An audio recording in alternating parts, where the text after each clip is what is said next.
Evening, everybody. Thank you very much for joining us at Refugee second public seminar series. I am absolutely delighted to introduce Dr. Michelle, our lovely research fellow from the London School of Hygiene.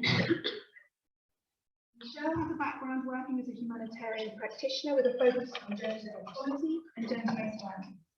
Before she returned to academia, Michelle worked for the International Rescue Committee, Mercy Corps, World Vision, and others, and has had longer-term postings in Jordan, Nigeria, and Burundi. Research at PhD explores humanitarian gender narratives on immobility, family relationships, and resistance among self-settled Syrian refugees in Jordan. Michelle takes an interdisciplinary approach to conducting her research. Her research interests are broad, considering forced migration, gender, humanitarian assistance, and research methods, and she's experienced in conducting feminist research using participatory approaches.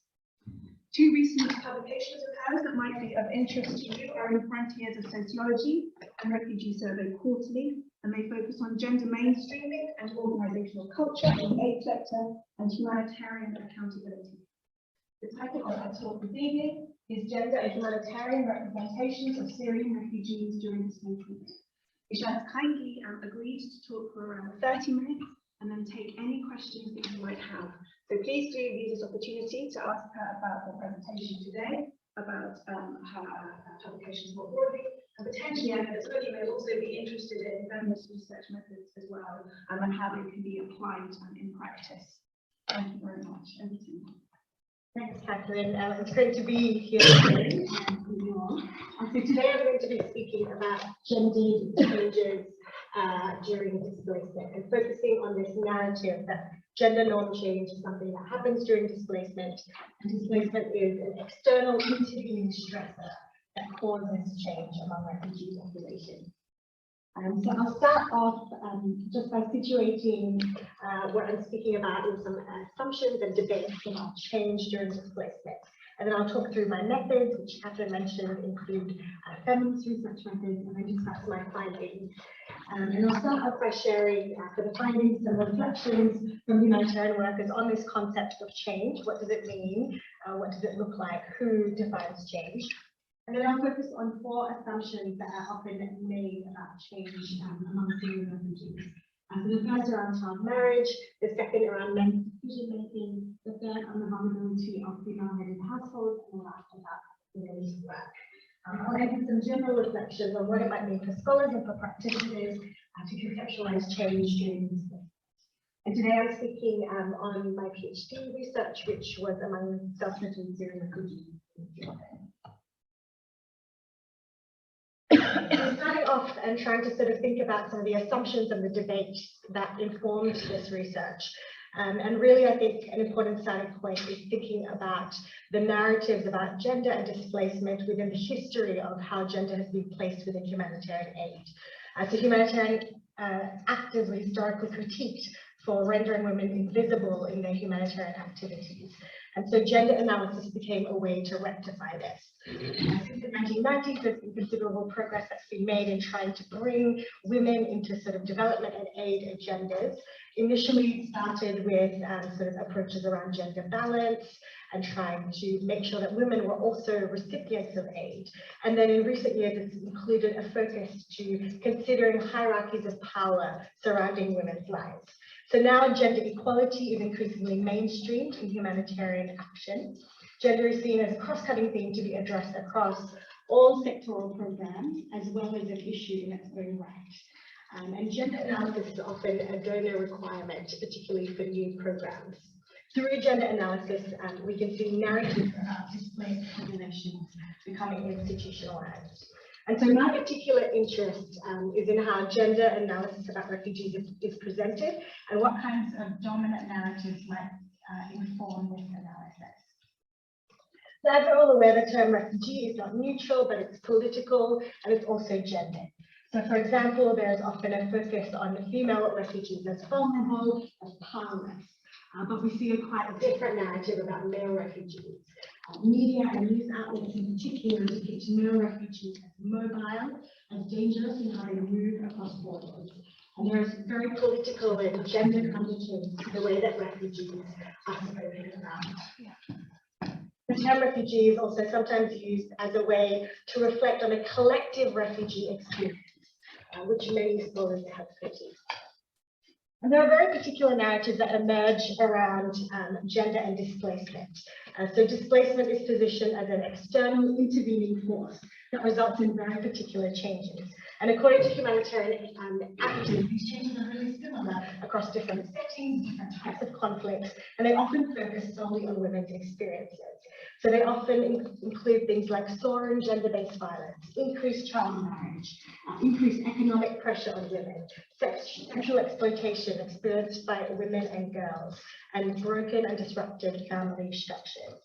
And in these narratives, culture and tradition are often positioned by humanitarian actors as negative forces that result in narrow-minded decision-making by refugee populations and that result in refugees resorting to harmful practices as a coping mechanism. And so examples of such analysis are also present in reports about Syria specifically. A very dominant narrative is that families have been torn apart, that women are heading households for the first time while men have passed away or are away fighting. And Syrian refugees' lives are thus depicted as shaped by disruptions to social structures and systems, by impunity and lack of law and order. Multiple reports state that men can't work and therefore they feel they're not fulfilling their traditional roles, and this leads to them using violence against women. In reports issued by humanitarian actors, gender norms are always described as patriarchal, but often without clarification on what these norms were like before displacement. Gender-based violence and gender norms in general appear almost in a vacuum, as if these were non-existent prior to war. Some agencies acknowledge that changes in gender roles are complex, and make stronger claims about gender roles being reversed. For example, women are described as engaging in economic work during displacement, apparently for the first time, while the narrative is that men were the sole economic providers prior to war. In these narratives, refugees are disempowered by default, but they shift to being empowered through being trained, having their awareness raised, accessing assets and opportunities by humanitarian actors. And this is part of the pervasive and also the quite powerful narrative about the empowerment of women and girls. This is a neoliberal narrative that at times instrumentalizes girls who are placed as a solution to poverty. So example of this is the popular Girl Effect YouTube video. And this declares girls to be the unexpected solution to poverty, age, hunger, and war. The message of the video is, invest in a girl and she will do the rest. So during displacement, it's really interesting to see that this narrative takes a very specific trajectory. Refugees and refugee women in particular are disempowered by default, and they need to be empowered by humanitarian actors, so that they can develop skills, so that they can know their rights, so they can protect themselves, and then ultimately, so that they can become productive actors. The idea of a female household head carrying the burden of the family upon her shoulders is part of the empowerment narrative. And these narratives have been critiqued by scholars and activists, including those who seek to decolonize humanitarian aid.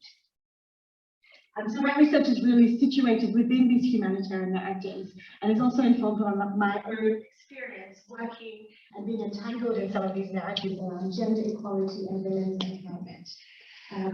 The research that I conducted was conducted over 9 months of field work in 2016 to 2017. And I interviewed Syrian women aged 18 to 60 who lived in the Jordanian cities of Amman, Ovid, and Zakka. My fieldwork began with participatory photography workshops, where refugees had the opportunity to discuss their day-to-day experiences using photography. And within these workshops, I held focus group discussions where refugees talked about gender roles and they talked about their day-to-day experiences, both in Jordan as well as in Syria. Participants from workshops were invited to join semi-structured interviews or participate in multiple longer life story interviews. And these took place in cafes, in parks, in people's homes across these cities. And as well as this, I also conducted interviews with international and national humanitarian workers, and some of those I'll reflect on a little bit today. So my research is informed by a feminist perspective, which seeks to sort of counter this often extractive, sometimes top-down approach to research that humanitarian agencies sometimes undertake when they're engaging with refugee populations. So what is feminist research? Feminist research looks to improve women's lives and to seek at least to try to unravel and address and challenge the power hierarchies that structure their lives. It recognizes that women's lives are multiple intersecting power hierarchies and identities. And it's really looking to take an intersectional approach to actually understanding women's lived experiences, recognizing there's not just a homogeneous women's experience, but that things like race and age and socioeconomic status can be really powerful factors that intersect with gender and influence their lives. And so a feminist approach to power also recognizes the way that humanitarian structures can reinforce neo-colonial power dynamics, creating a culture of white savior whose task is to rescue Middle Eastern women from being forced into harmful practices. So Chakravarti Spivak talks a little bit about saving brown women from brown men, and I think this is really relevant here when thinking about the role of humanitarian actors in implementing activities that seek to promote gender equality and women's empowerment. And so for my research, following a feminist approach meant really trying to unravel the power dynamics between myself as the researcher and my research participants. And so this is about not just about the methods themselves, but the way that they're implemented. So for me, it meant not just using participatory methods or more participatory methods like photography and focus group discussion, but also implementing the research really intentionally in a way that would seek to challenge the traditional ways that we do research. So, for example, this meant for me allowing refugees to speak about issues that they wanted to speak about instead of sort of being rigidly stuck to my interview guide. And for me, this resulted in lots of tangents and exploration of issues that I didn't originally plan to examine at all. It also meant engaging in reciprocity, so helping refugees to find information about humanitarian services, helping to connect them or follow up on cases, or where they weren't sure what they were entitled to or waiting to hear back from different UN and NGOs. And it also meant spending time socializing with refugees instead of taking an extractive approach to collecting data. So I spent a lot of time drinking lots and lots of coffee and eating all kinds of delicious foods, learning how to cook different Syrian food as part of that process of getting to know people over that 9-month period. Okay, so moving on to the findings. So I'll start off with just a few reflections from humanitarian practitioners about gender norm change, and then I'll talk about the 4 areas where assumptions might often be made about gender norm change. So practitioners often discuss the gender issues facing Syrian refugees as if these were a given. One participant reflected on what she termed this general assumption to assume that because of conflict, refugees would automatically make certain choices about their daughters. There was this idea, she felt, that refugees behave in particular, predictable ways during conflict, and that their actions inevitably cause harm to girls. Another practitioner discussed how the mobilization to respond to child marriage neglected the social importance of marriage. She said, on some of the issues, like of early marriage, the initial kind of worldwide, cry against the Syrian girls was really harmful because it was misunderstanding marriage in the context of the society and the culture. That's completely like breaking apart, and how marriages are things that are meant to tie alliances. And so for this practitioner, the visibility of child marriage resulted in the practice being framed very negatively by humanitarian actors, instead of being understood and presented as a practice that was designed to bring families together. Humanitarian actors also talked about the changes they sought to achieve through their activities, changes in gender norms. And as part of this, they discussed the pressure to demonstrate that their actions and their programs could in fact bring about change. So one consultant said that the marginalization of gender and gender-based violence programming within the broader humanitarian sector led to this constant need for staff who are working on these issues to vie for space. This reinforced a culture where staff felt isolated, like nobody understands, so we have to show them. So for example, she felt pressured to express confidence that their program would result in gender-based violence by armed men ending, and having to make those kinds of promises and determinations. Measuring change was also discussed by practitioners as being particularly challenging. One practitioner talked about measuring change from gender-based violence and child marriage and observed it's extremely difficult to show results or to know what indicators will you use to measure that. Another practitioner noted, how are you going to measure it? It's so hard. For one humanitarian consultant, the issue was capturing complexities and changes across diverse locations. She commented, change looks different in different places. And so with this sort of really brief overview of what practitioners found and how they position change, I want to focus the rest of the time looking at these 4 common narratives about Syrian refugee populations and really drawing on the ethnographic data that I collected. So the first assumption is about child marriage and the fact that it increases during displacement. So in the context of the Syrian crisis, NGOs present child marriage as a harmful, gendered practice that families resort to largely for economic reasons and also to protect their daughters from harm. So the father is depicted as the decision maker who's responsible for determining his daughter's marriage. I think it's more true that in the image on the left, the father is saying, Daddy, where is this man taking me? And we're going to the park. We're going to the park. And then scroll that the man on the left is holding his marriage certificate. So humanitarian agencies tend to focus on displacement as a cause of child marriage. And this actually shifts the focus away from gender norms related to child marriage that predated the conflict. Towards this idea that displacement is something that comes later and that causes dispute practice. And this can neglect not only the social meaning behind marriage practices, which one of the practitioners have talked about, but it also limits how girls are given agency and autonomy as pages. So my research included live history interviews with women who were in their 50s and 60s who married as children. And child marriage for them was a cultural practice, not necessarily an economic one, but a practice that was based on norms of what was expected for women.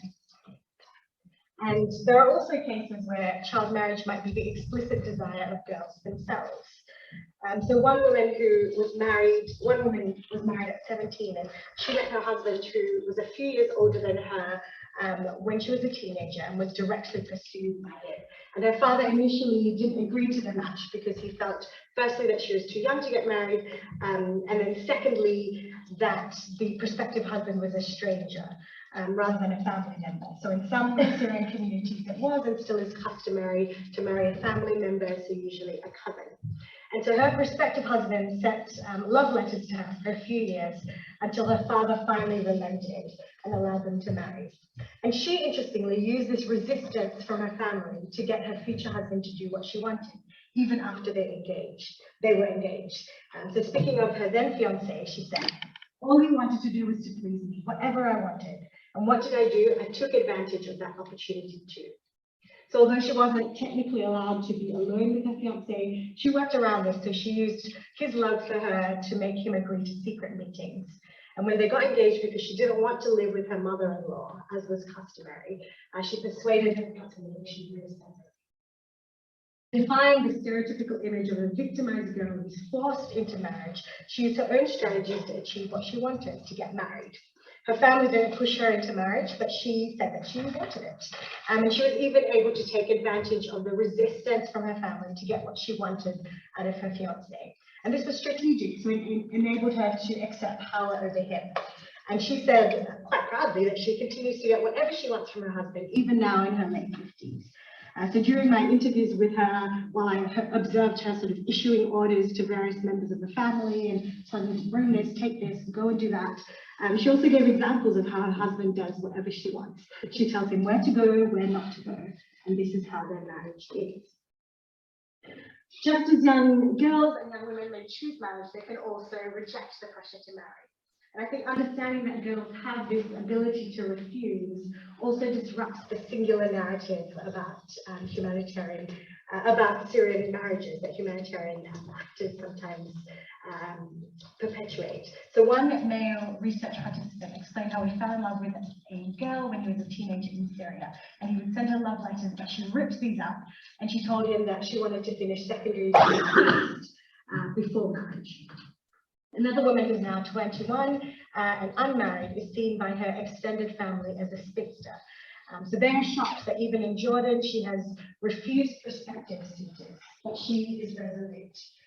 So she said, if everybody does it, I don't have to follow them. She also said that she has, she also sees marriage as something that stops women from being able to use their skills. So she said, you know, they leave their study, they reach university, or after they finish university, they get married and then they sit at home. I consider this to be wrong. Her parents are very supportive of her decision to study, and her father himself is a professor whose education focus has influenced her life. Singular narratives about child marriage may also be disruptive when we consider the reasons for marriage across the life course. So older women, for example, may also choose not to get married, when they face economic pressure. So one older woman became a widow at age 29 in Syria. And although she struggled financially, she refused to remarry, and she remains single now in her early 60s. And when approached by suitors after her husband died, her family told them, it's her choice to make, it's not our business. She said that she had agreed with her husband that if anything happened to him, that she would not marry again, and also felt the second marriage would result in her not seeing her children if the new husband delayed it. So this is an example of how even when facing economic pressure or the need for male protection, a woman may not necessarily be driven to marry, which is a different way to how humanitarian actors typically talk about marriage among Syrians. Her relatives didn't force marriage, but they allowed her to make a choice, which can also be tied to her age and the status as a widow. Importantly, sometimes a marriage can restrict rather than increase options, in this case, potentially limiting her ability to care for her children. So these brief examples help to illustrate that the practices of child marriage are not necessarily uniform. It's difficult to generalize, and there's not a singular narrative of how Syrian marriages occur, and this is why it happens. In the case of Syria, we can't necessarily pinpoint and say, well, economic pressures resulted in child marriage emerging as a practice, because in the case of Syria, there is a lack of data on child marriage before the war, and so that makes it really difficult to draw conclusions about the practice during displacement. Okay, so the second assumption about change relates to men's decision-making about women's lives. So humanitarian reports discuss how, as a result of displacement, men can become more controlling, limiting girls' and women's mobility, and preventing them from accessing education, work, or socializing. So in contrast to the overwhelmingly negative portrayal of Syrian men in humanitarian agency reports, the Syrian women I interviewed shared quite different examples of how men in their lives have supported them and been quite encouraging. So one woman who's now in her mid-30s stopped attending school after the 9th grade because her new school was too far from her house. And she wished that she'd continued studying after marriage. And in Jordan, she told her husband this, and she recounted this conversation with her husband. He told me, if you told me you wanted to continue, I would let you continue, but I didn't tell him I wanted you. In Jordan, her husband has encouraged her to continue her education. At the time of the interview, she was considering this. One woman who I mentioned earlier and who has refused multiple suitors described her father as her role model. He's a professor who's encouraged her in her efforts to continue studying in Jordan, even when she decided to change her major to a less prestigious study. Another young woman whose father was a businessman in Damascus explained how her father took them to book exhibitions and galleries, using these as learning opportunities. His influence now drives her to continue completing her studies. So in these two examples, Syrian men were actually quite positive forces in the lives of their daughters and their wives. For a 19-year-old woman who wanted to continue her education after arriving in Jordan, the biggest challenge was not her husband, but actually her in-laws. So she married a Syrian man after arriving in Jordan and became pregnant. And then when she had a baby, she wanted to continue studying, but her in-laws raised objections. So they were concerned that she wouldn't be able to manage her household as well as her new child and study. But she was able to navigate these objections by proving she could still complete household tasks. And she said, "I found in my house, I wake up early, I study early, I do my house, I cook, and then I finish. So whoever came to me, my house is clean, the food is good." That is the thing that they were afraid of. In this case, it was through affirming what we might call traditional gender norms that she obtained what she wanted. So she resisted one norm that said women have to continue studying after marriage by invoking her ability to meet gendered expectations in another area, so completing her caring duties. And she was able to bargain with her family and choose what was most important to her, which was her education. So like her, women may also choose issues that they decide to acquiesce on in order to get what they wanted. And like her experience, it might not always be men who make decisions for women, but the role of the broader family, and especially in-laws, is one that needs more exploration. Even when family members attempt to accept control, there may be opportunities to maneuver around these expectations and for women to still get what they want. Men may not necessarily have the final or the only word.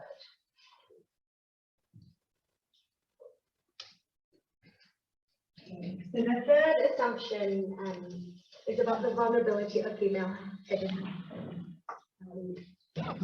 So according to humanitarian actors, household structures change as a result of the Syrian conflict, resulting in families being torn apart and women being forced to live alone for the first time. And households are, according to these reports, female-headed and therefore vulnerable, deserving of specific assistance.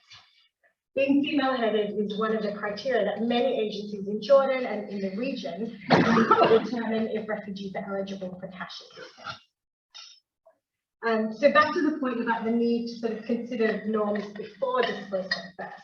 It's really important here to think about the history of the region. So from the 1970s, Syrian men would leave Syria and go to the Gulf for economic opportunities. And this historical pattern of economic migration was also evident from participants' accounts. The one Syrian woman explained how one by one, her older brothers left Syria to work in Saudi Arabia because of better economic opportunities.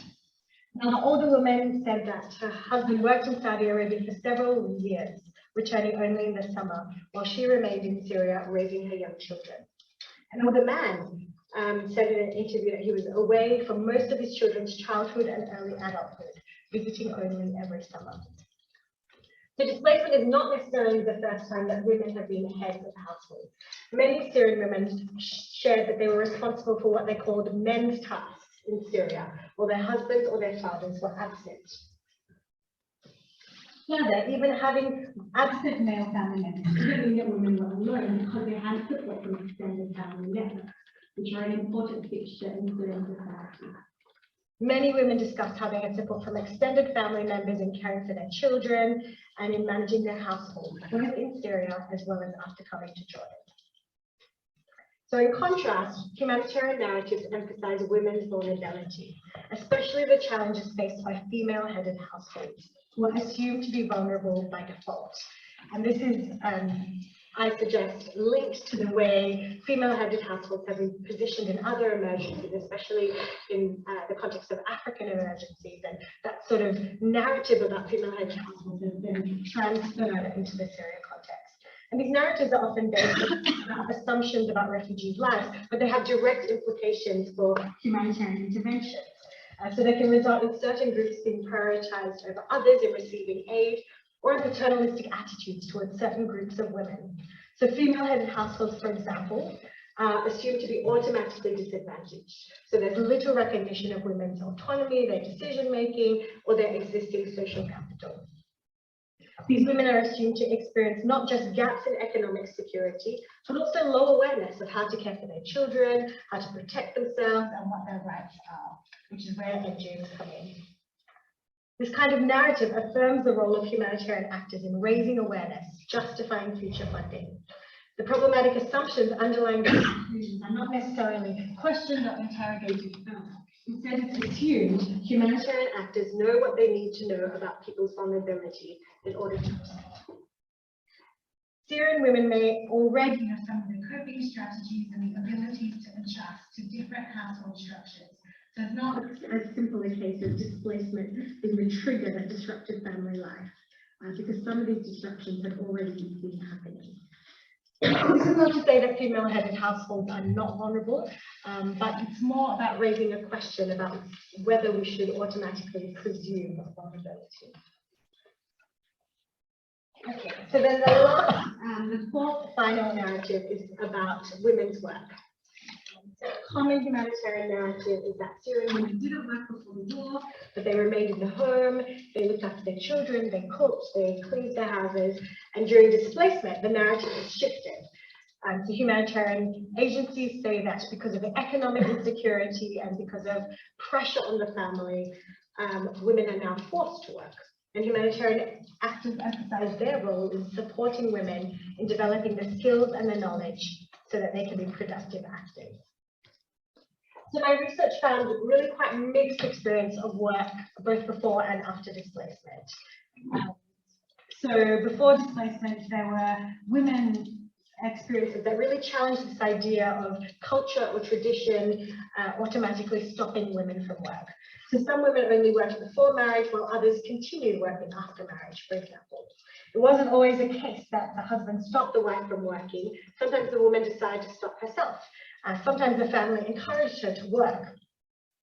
So one woman, she ran her own clinic and worked at a government hospital in Syria even after marriage. And for her, work was a positive thing for a woman. She said, work strengthens her personality and makes her more independent. And she felt that her years studying in the medical field would be wasted if she didn't work. And interestingly, her family also encouraged her to work. So she said they were happy. Even they used to tell me, open the clinic more hours. And this is likely due to the high level of education of both her husband and her father. Their support helped to create the conditions for her work. A few women talked about how it was acceptable for Syrian women to work, which is not that unusual because we know that Syrian women worked, they owned property, they were involved in trade and business, even from the Ottoman rule. However, multiple women attached conditions to their work in Syria. They said it could only occur if a woman was still able to manage her household responsibilities. So one woman said, a woman's not forbidden from work as long as she doesn't cut corners at home. For some women, financial pressure meant that they needed to work. So one woman said it wasn't like that before. Among many people in Syria, it was considered wrong to work, that women shouldn't work. Here, she started working. She started to do it and it's become acceptable for her to work. One woman told me she secretly works so that she can pay for basic necessities, sneaking out of the house and doing work in other people's homes, cleaning and running errands without her husband knowing. For another woman, work is also something that the husband is not happy with. So one woman from Damascus who married another Syrian after she came to Jordan said that when she goes to NGO buildings for different activities or for awareness raising activities, her husband will always tell her, he keeps telling me, cover, so how can I go out to work? For others, working in Jordan is something they were able to negotiate with their husbands, which was made easier by necessity. Another woman whose family is quite conservative felt that the issue was the type of work that women engaged in. She said, I wish that the woman would work to support her husband, but here there's no work which is suitable for women. One woman felt it was an exceptional situation, but the man was not able to provide, and therefore this made it possible. She said, then that's a possibility. She will be the man, and she'll be the man and the woman. And this is really came up quite a few times in multiple interviews where women talked about how when they were doing their tasks, they were the man as well as the woman. Other women referenced this change when they talked about taking responsibilities outside the home. Here I started feeling I was the woman and the man in the house. One comment from a Syrian woman illustrates that working inside the home is sometimes not seen as real work or real responsibility. So one woman said, now it's me, Yani, this means now I'm the responsible one. This means in my head I worry about food and drinks and house rent. This means all the obligations. Taking on tasks that were previously men's responsibilities caused this woman to refer to herself as the responsible one, as if the tasks she completed before were not real tasks in comparison to paying the rent or budgeting. This comment can be argued to be reflective of prevailing perceptions among some Syrians, as well as humanitarian agencies, that the work done before displacement was not enough, not real work, compared to the tasks they've taken on during displacement, and especially compared to economic activity. So although gender and feminist activists have spent years trying to emphasize that women's so-called reproductive work inside the home is just as important as productive work which generates income, in reports issued by humanitarian actors, we see this influence of neoliberal ideas. It makes it appear that women who care for children and incomplete household tasks are disempowered by default. And so within these narratives, it seems that to truly be considered empowered, a woman must do everything.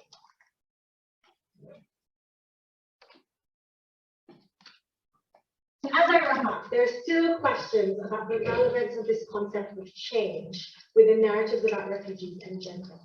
The examples I discussed today in relation to child marriage, men's decision-making, female-headed household, and women's work demonstrate some of the complexities in pinning down gender norms during displacement, and especially in making statements about changes that have occurred as a result of displacement. Humanitarian agencies have typically engaged with issues of gender change among refugees by speaking of change only with reference to the displacement period, instead of before displacement. Focusing analysis on the displacement phase means that the pre-displacement periods becomes synonymous with tradition and culture, which Leila Lokot argues means not just flattening cultures, stripping moral systems of their complexity, it means erasing history. When tradition and culture are invoked in the name of gender analysis, it results in stereotypical tropes and judgments, presenting refugee experiences as fixed, homogeneous, and opposed to modernity. And for humanitarian actors who sometimes appear fixated by the idea of capturing changes in gender norms and displacement, it's critical to recognize that change can't be understood unless the starting point is clear. So assuming a preset, conservative, cultural mindset can negate differences in belief systems and agency between individuals, neglecting the varied starting points for gender norms. Indeed, many refugees may already be empowered, but sometimes prescriptive approaches to empowerment assume zero baseline knowledge, and so the focus then becomes on raising awareness. The reflections of humanitarian workers on change highlight quite complex motivations in the assumptions made about displacement. When humanitarian actors present analysis of gendered changes during displacement, the analysis is not necessarily neutral. Employing the rhetoric of change in the context of displacement brings attention and, more significantly, funding to the much neglected programming sector of gender equality and women's empowerment. Working on such programs have a vested interest in emphasizing narratives that make funding possible. Making the case for why gender should be prioritized within the humanitarian sector can quickly become about gathering the most sensational and compelling examples of women's oppression.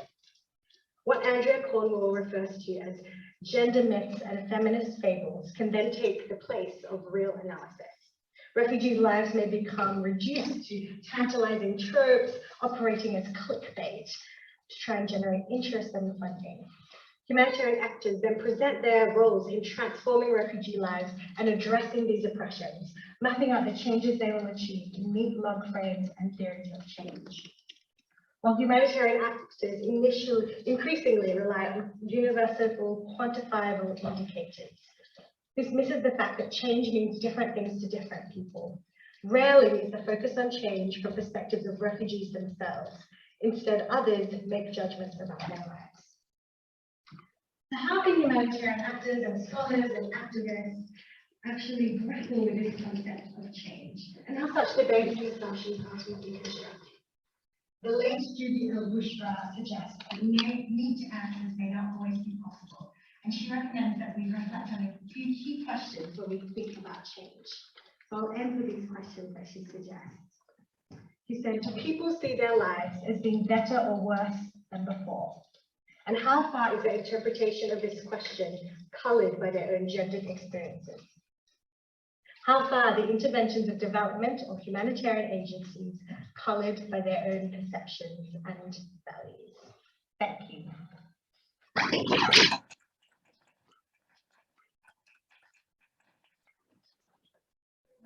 It's a moment and what I'd like to do is to invite any questions or comments or thoughts that you might have. We have about 15 to 20 minutes. I'm going to take 3 at a time. And if you could just introduce yourself to the speaker and then keep it as short as possible so we can have as many people in the conversation as we can. Who wants to start us off? Yes. Hi, thank you so much for your amazing research and presentation. My name is Erin and I study global governance and diplomacy. And my question is, in your research and in feminist research in general, like how do you balance giving voice to people who want to share disturbing stories that might seem to confirm assumptions without playing into dominant narratives that people have? Hi, I'm Asma, and I'm in the MSc of Refugee Studies.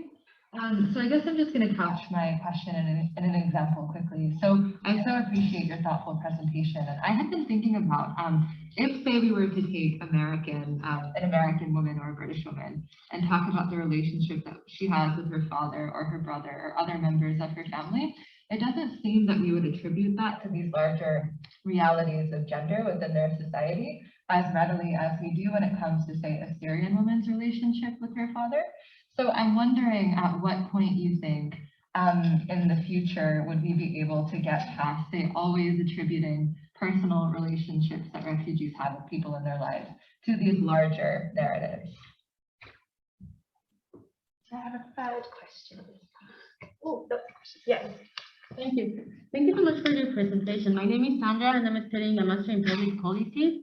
And my question is related to the collaboration that the humanitarian sector is having with other actors that are also important players in helping on the empowerment of women in refugee settlements, especially on with governments or the private sector. Like, is there any example of collaboration of the humanitarian sector with these other actors?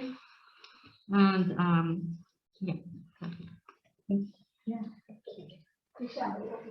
Yeah, sure.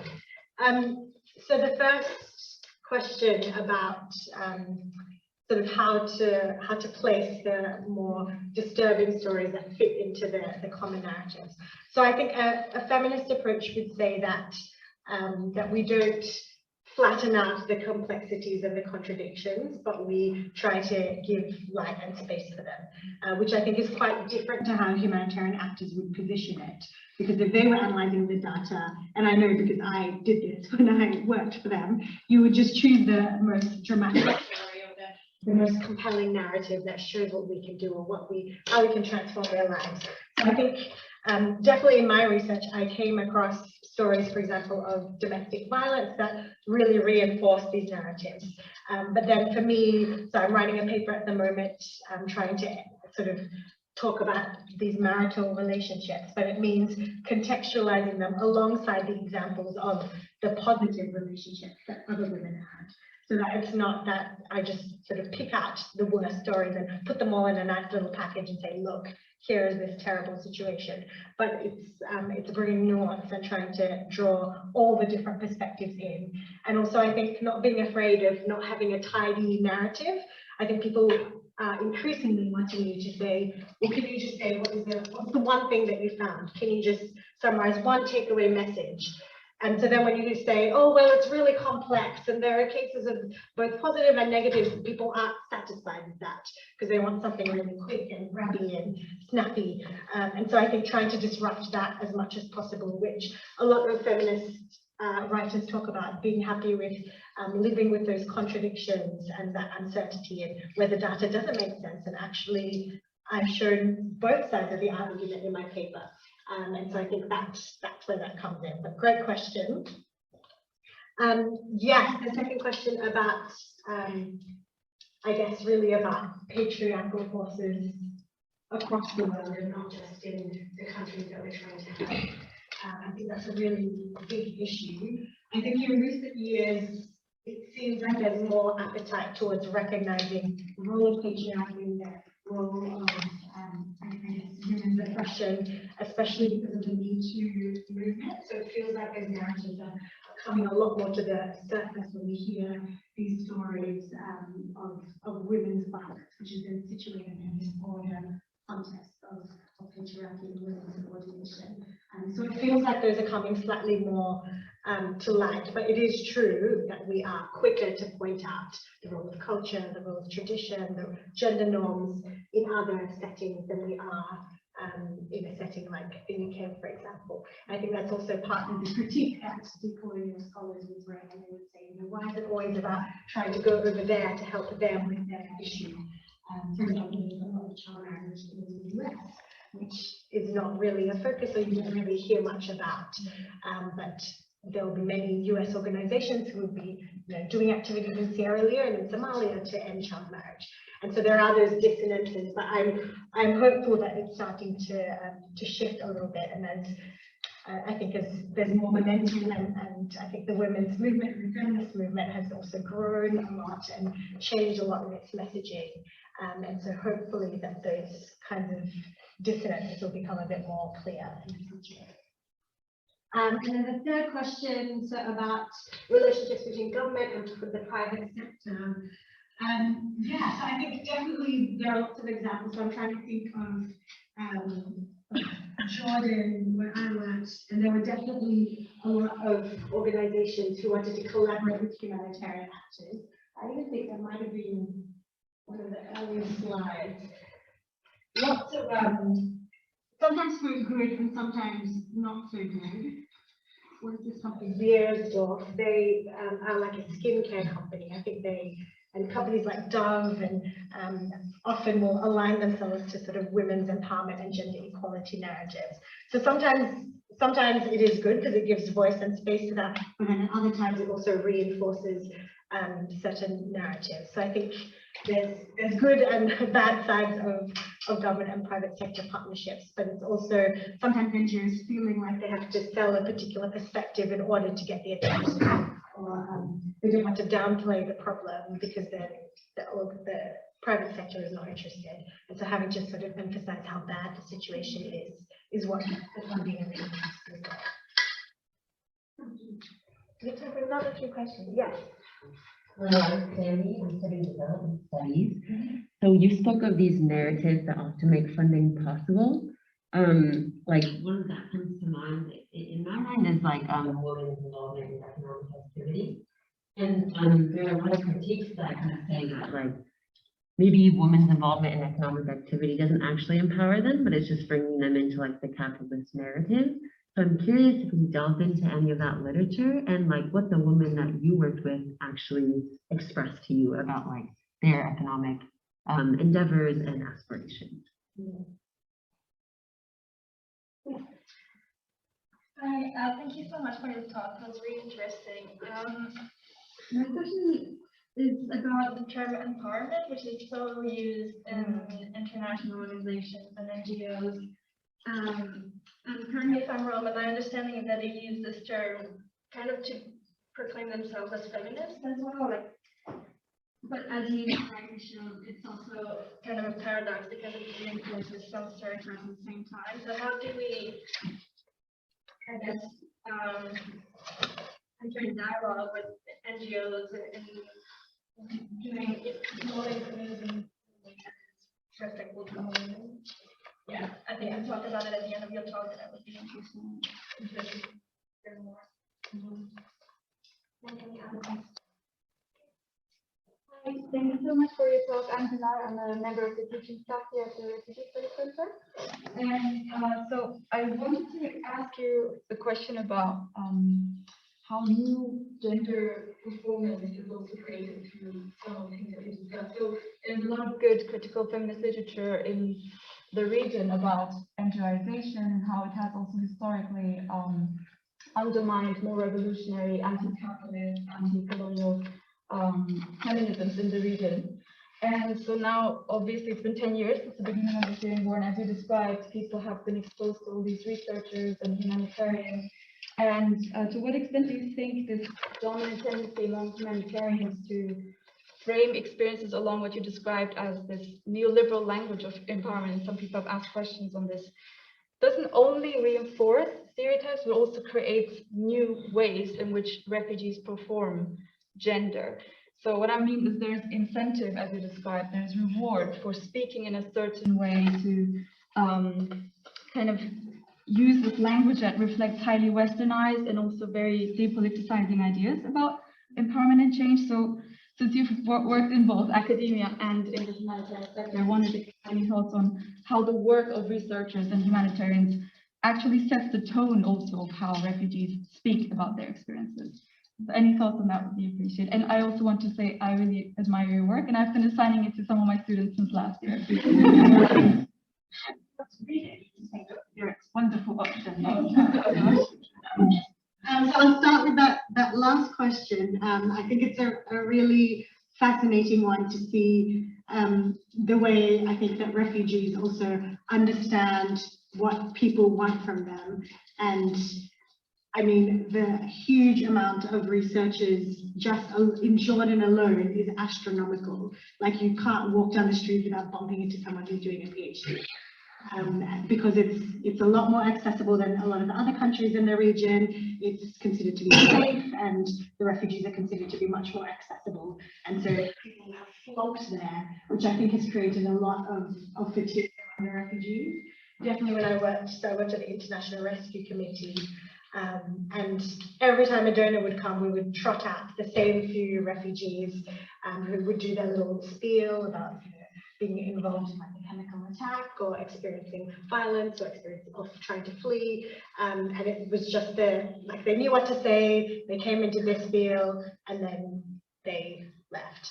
And so there was that constant expectation that this is the narrative that we want to hear. I remember in my own PhD research, I was once we're doing a focus group discussion, and a woman was telling me about her marriage, and then she stopped in the middle and she said, oh, this is not very interesting. You should talk to her. Her story is even worse than mine. And so the assumption is that this is what I wanted to hear. I wanted to hear like a really, truly terrible story. And that was what they felt that they had to deliver and had to perform.